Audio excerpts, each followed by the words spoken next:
Good morning, students. Today our topic is indifference curve. Indifference curves. As you studied earlier in the previous class about the utility analysis, as you know, there is two approaches to count the satisfaction. First is cardinal approach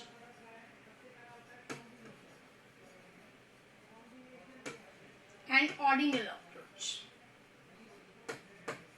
These are the two approaches by which we measure our satisfaction. According to the cardinal approach, we measure our satisfaction in cardinal numbers like the 1, 2, 3, 4.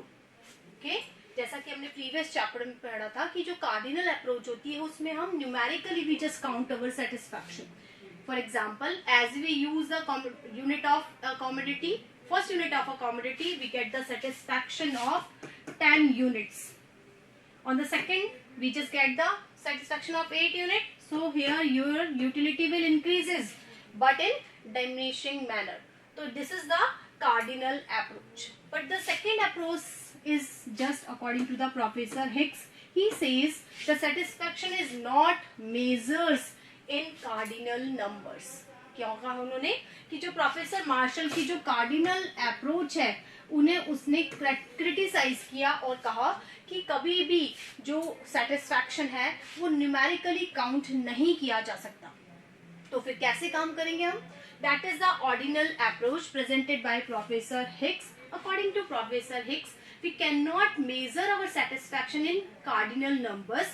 We just measure our this is the mental levels and we count our satisfaction and compare with each other. For example, this good is more beneficial for me rather than the another one. यानी हम यहाँ comparison कर सकते हैं good का दूसरे से, लेकिन हम ये नहीं कह सकते कि इससे मुझे इतना satisfaction हुआ. तो जो हमारा कार्डिनल अप्रोच थी which is given by professor Marshall, और यूटिलिटी एनालिसिस, जो हमारा यूटिलिटी एनालिसिस था, this is the based on cardinal approach. And today our topic is indifference curve which is based on ordinal approach. जो हमारा indifference curve है ये ordinal approach पर based करता है. So it is clear right now कि there are two approaches to count the satisfaction. First is cardinal in which we count our satisfaction in numerical form. It is presented by Professor Marshall, and the second approach which is presented by Professor Hicks, in which we cannot count our satisfaction in numerical number. We just compare the satisfaction of two goods with each other. Okay. Now, what is indifference curve? Here, you can see here, this is an indifference curve. It's two axes. OX axis I am taken the good X on OX axis and good Y on OY axis. This is an indifference curve IC which shows the combination of two goods. यहाँ combination देख रहे हैं, जैसे combination A है, B है, C है. An IC curve shows the combination of two goods. ये दो goods के combination को show करता है which give the equal level of satisfaction. ये दोनों goods क्या दे रही है? Equal level of satisfaction यहाँ पर देती है. दोनों ही गुड्स से आपको क्या मिल रहा है? इक्वल लेवल ऑफ सेटिस्फैक्शन मिल रहा है. So indifference curve shows the combination of different goods, two goods which gives the equal level of satisfaction. चाहे आप कॉम्बिनेशन ए लें, चाहे बी लें और चाहे सी लें, सभी को से आपको क्या मिलेगा? इक्वल लेवल ऑफ सेटिस्फैक्शन मिलेगा. So it is clear now. Indifference curve shows the combination of two goods which gives the equal level of satisfaction. क्योंकि equal level of satisfaction है तो कंज्यूमर को कोई फर्क नहीं पड़ता, आप कोई भी कॉम्बिनेशन उसे दे सकते हैं. That's why it is known as the indifference curve. Okay, now we just talk about the indifference map. Indifference map. अब देखिए what is indifference map? When so many curves, indifference curves are shown on a same axis. Okay, I have just taken the good X on OX axis and good Y on OY axis. When so many indifference curves, I see one, IC2, IC3, so many, whatever. When so many indifference curves shown on a same axis, जब एक ही axis पर बहुत सारे curve है, that is indifference map. जैसे आप world का map देखते हैं, उसमें बहुत सारी कंट्रीज होती है, एक ही आपको मैप में दिखाई जाती है. ठीक है, ऐसे आप जब इंडिया का मैप देखते हैं, सारे स्टेट्स आपको एक जगह दिखाई जाते हैं. Just like that indifference map shows the so many indifference curves. Every higher level of indifference curve give the higher level of satisfaction, and the lower level indifference curve gives the lower level of satisfaction. For comparison, IC1 gives less satisfaction than IC2. यानी ये देख रहे हैं, जैसे जैसे आप ऊपर जाएंगे आपका सेटिस्फैक्शन बढ़ेगा. यानी IC1 आपको सेटिस्फैक्शन कम देगा, IC2 पे जाएंगे ज्यादा, IC3 पे और ज्यादा.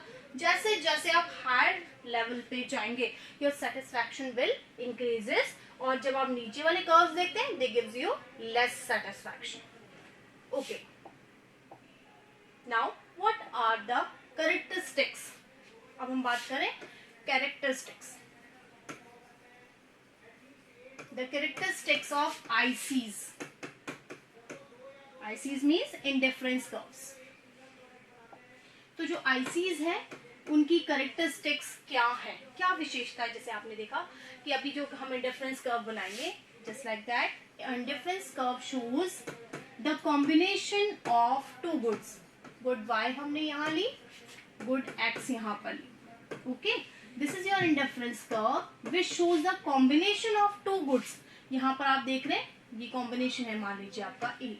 क्या देख रहे हैं, इतना Y इतना X. So indifference curve the combination of two goods which give the equal level of satisfaction. इस indifference curve को हम देखते हैं तो हमारे पास सामने कुछ characteristics आती है. सबसे पहला an IC slopes downwards. जो आपका IC कर्व है, इंडिफरेंस कर्व है, वो क्या देख रहे हैं, its slope downward, negative slope होता है, left to right. So there is reason behind. अब क्या रीजन है, IC कर्व स्लोप डाउनवर्ड. इसका रीजन क्या है, monotonic preferences.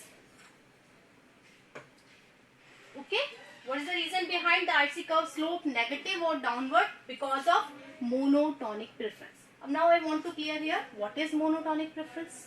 The monotonic preference refers to the condition where is consumer get more satisfaction with more quantity. Okay, जैसे आपने देखा कि when I just use the unit of commodity, first unit से मुझे मिला सेटिस्फेक्शन कितना मिला, 10 का. सेकंड से 8 मिला. तो हमने देखा जैसे जैसे हम बढ़ रहे हैं, utility is increasing but in diminishing rates.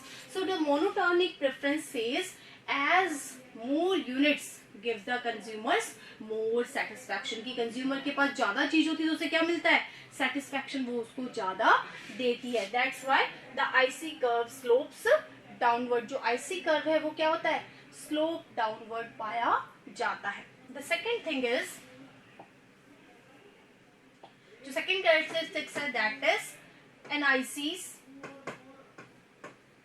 Is convex to origin.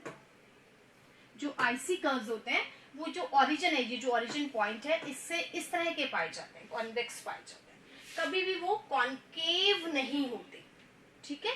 So why a IC curve is convex to origin, कि वो कॉन्केव क्यों नहीं है, कॉन्वेक्स ही क्यों है, इसका रीजन जो है that is diminishing MRS, diminishing rate of substitution.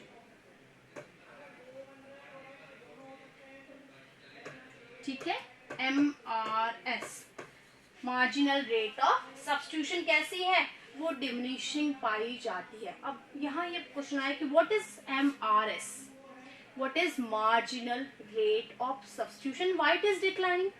So here it refers to the condition where consumer, if he wants more unit of a commodity, he will sacrifice the units of the another commodity. यदि वो एक चीज की ज्यादा इकाइयां चाहता है तो उसे दूसरी चीज की, अगर मान लीजिए 2 कॉम्बिनेशन उसके पास गुड्स के, जैसे X और Y है, तो अगर उसको Y ज्यादा चाहिए तो उसे x सेक्रीफाइस करना पड़ेगा, और उसे x ज्यादा चाहिए तो उसे y का सेक्रीफाइस करना पड़ेगा. तो this is marginal rate of substitution which explain the condition where if a consumer wants to increase number of a commodity, he will sacrifice the number of units of another commodity. यदि वो किसी एक चीज की इकाई ज्यादा चाहता है तो उसे क्या करना पड़ेगा, दूसरी चीज की इकाइयों को सैक्रिफाइस करना पड़ेगा. इसको मैं एक एग्जांपल से आपको बताती हूँ. जैसा हमने देखा, फॉर एग्जांपल यहाँ आपके कॉम्बिनेशंस है, जैसे कॉम्बिनेशन A है, B है, C है, D है, सो ऑन वट. यहाँ पर आपने लिया गुड Y और ये आपकी गुड है X.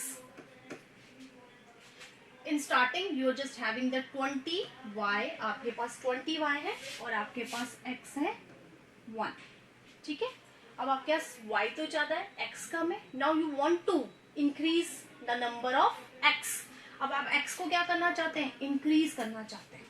If you want to increase the number of x, so you have to sacrifice the unit of y. आपको क्या करना पड़ेगा, y की यूनिट को सैक्रिफाइस करना पड़ेगा. यहाँ हम देखते हैं आपकी MRS है, मार्जिनल रेट ऑफ सब्स्टिट्यूशन. इसको अगर हम फुल फॉर्म की बात करें, that is marginal rate of substitution. ये आपकी मार्जिनल रेट ऑफ सब्स्टिट्यूशन है, that is known as MRS. ठीक है, तो आपने जब एक यूनिट इंक्रीज की तो आपने सेक्रीफाइस किया y का. मान लीजिए आपने यहाँ पर 6 यूनिट सेक्रीफाइस कर. ओके, तो यहाँ आपका MRS कितना हो गया, 6:1. यानी you just get the 1 unit of a commodity with the sacrifice a unit of 6 of another commodity. आपने x को जब इंक्रीज किया तो आपने y का सेक्रीफाइस किया कितना, 6. नाउ जैसे जैसे आप इंक्रीज कर रहे हैं, कमोडिटी को देख रहे हैं, यू जस्ट सेक्रीफाइस. अब आपने यहाँ 6 सेक्रीफाइस किया, अब यहाँ पर 6 नहीं करेंगे, आपने किया 5. ठीक है, 5 सेक्रीफाइस किया यहाँ पर आपने. 14 में से 5 माइनस कीजिए तो आपका हो गया 9. ठीक है, अब आपका मार्जिन रेट ऑफ सब्स्टिट्यूशन क्या हो गया, 5:1. यानी एक यूनिट x को लेने के लिए आपने y का कितना सेक्रीफाइस किया, 5 यूनिट का. ठीक है, नेक्स्ट 4th यूनिट लेने के लिए मान लीजिए आपने जो सेक्रीफाइस किया वो 4 यूनिट का किया, तो 4:1. ओके, नाउ योर MRS क्या देख रहे हैं, इट इज डिमिनिशिंग. ये क्या है, डिक्रीज हो रही है. As you increasing the number of a commodity, you just sacrifice the number of another commodity but in diminishing manner. आप कम तो कर रहे हैं, लेकिन कैसे कर रहे हैं, हर बार पहले से क्या करते हैं, कम यूनिट्स का सैक्रिफाइस करते हैं. so this is known as the marginal rate of substitution is diminishing. Her bar you just sacrifice the less unit before the previous one. okay, now the third.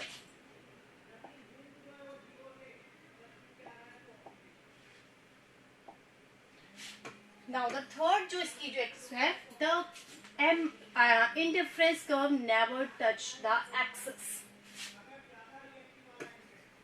NICs never touch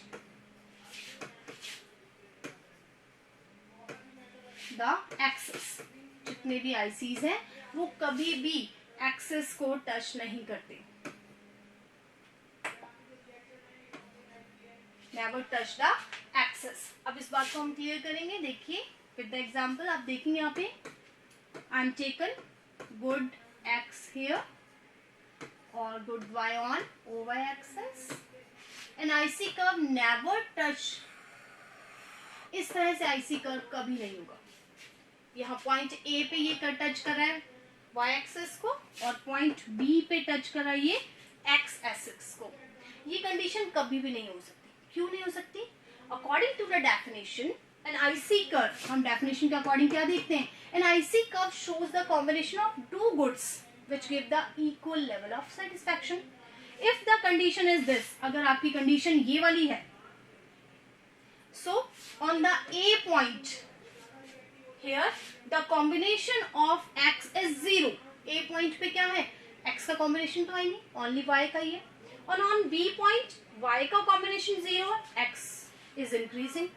So this is not according to the definition which says the IC curve shows the combination of two goods which give the equal level of satisfaction. If an IC curve touch the axis, so on that point they gives only the combination of on a single commodity. वो एक ही चीज की combination को बता रहे हैं, units को बता रहे हैं. So it is not according to the definition. Okay, now the fourth is, जो आपकी फोर्थ इसकी कैरेक्टरिस्टिक्स है, एनआईसीज नेवर इंटरसेक्ट. जो आईसी कर्व है वो कभी भी इंटरसेक्ट नहीं करती. Like that, you just taken the good y on OX axis, good x on OX axis. It's your IC curve. They never, it's IC1, it's IC2. An IC curve never touch the x, never intersect to each other. If they intersect, देख रहे हैं यहाँ दो IC curve हैं, ठीक है, वो कभी भी एक दूसरे को के बहुत पास हो सकते हैं. इस तरह से हो सकते हैं. अगर IC1 ये है तो IC2 इसके पास हो सकता है, इससे बहुत दूर हो सकता है, ठीक है. लेकिन they never intersect, because if they intersect, अगर वो इंटरसेक्ट करते हैं तो there is a point, B point पे हम देखेंगे, there is a point which give the equal level of satisfaction. और अकॉर्डिंग टू द डेफिनेशन हमने क्या पढ़ा था, every higher level of interference curve give the higher satisfaction and the lower give the lower satisfaction. तो IC1 और 2 में कोई तो ऊपर है, कोई नीचे. तो जो ऊपर है वो ज्यादा देगा सेटिस्फैक्शन, और जो नीचे वाला है वो क्या देगा, कम. बट दिस जो आपका ये देख रहे diagram is not according to the definition. According to this diagram there is a point on to axis which give the equal level of satisfaction. यानी इन दोनों ही कर्व्स पर एक ऐसा पॉइंट है, जैसे हम देख रहे हैं बी पॉइंट है, वो एक ऐसा पॉइंट है जो इक्वल लेवल ऑफ सेटिस्फैक्शन को बताता है. जबकि ऐसा नहीं होता. हर ऊपर वाला जो इंटरफेरेंस कर्व है, हायर लेवल इंटरफेरेंस कर्व है, it gives the higher level of satisfaction. Okay, now the next one is, जो फिफ्थ है, एवरी हायर लेवल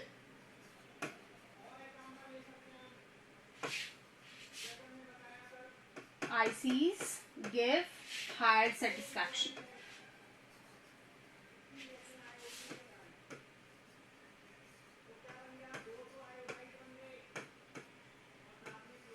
जैसे हम पढ़ चुके हैं, according to indifference map, I just taken the good x on OX axis and good y on OY axis.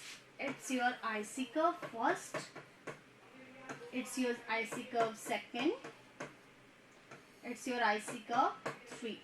Okay, according to the interference map, so many IC curve are presented on a same axis. तो एक तरह से interference map है, but every higher level of interference curve shows the higher level of satisfaction. हर बार क्या देख रहे हैं, ऊपर वाला satisfaction को क्या देता है, ज्यादा, और हर नीचे वाला जो कर्व है वो satisfaction को कम देता है. According to the diagram, the IC1 gives the less satisfaction than the IC2, and IC2 gives the less satisfaction than IC3. So every higher level of interference curve gives the more satisfaction, and every lower level of interference curve gives the less level of satisfaction according to the interference map. So these are the 5 characteristics of interference curve. First is its slope downward because of monotonic preferences. The second thing is it is convex to the origin because of diminishing marginal rate of substitution. And the third one is they never touches the axis. An IC curve never touches the axis because according to the definitions, the IC curve shows the combination of two goods, but if they touch the axis, it shows the combination of single good. Okay, the next fourth is characteristics is they never intersect. An IC curves can be more close and more, बहुत पास भी हो सकते हैं और बहुत दूर भी हो सकते हैं, but they never intersect each other, because if they intersect, अगर वो इंटरसेक्ट करते हैं, there will be a point which give the equal level of satisfaction. Okay, and the last one is every high level of indifference curve gives the higher level of satisfaction. हर ऊपर वाला curve क्या दे रहा है आपको, ज्यादा satisfaction दे रहा है, और हर नीचे वाला आपको क्या satisfaction क्या दे रहा है, कम. Okay, now it is clear what is indifference curve and what are the major characteristics of indifference curve. Okay, आज हम इतना ही करेंगे. Okay, thank you.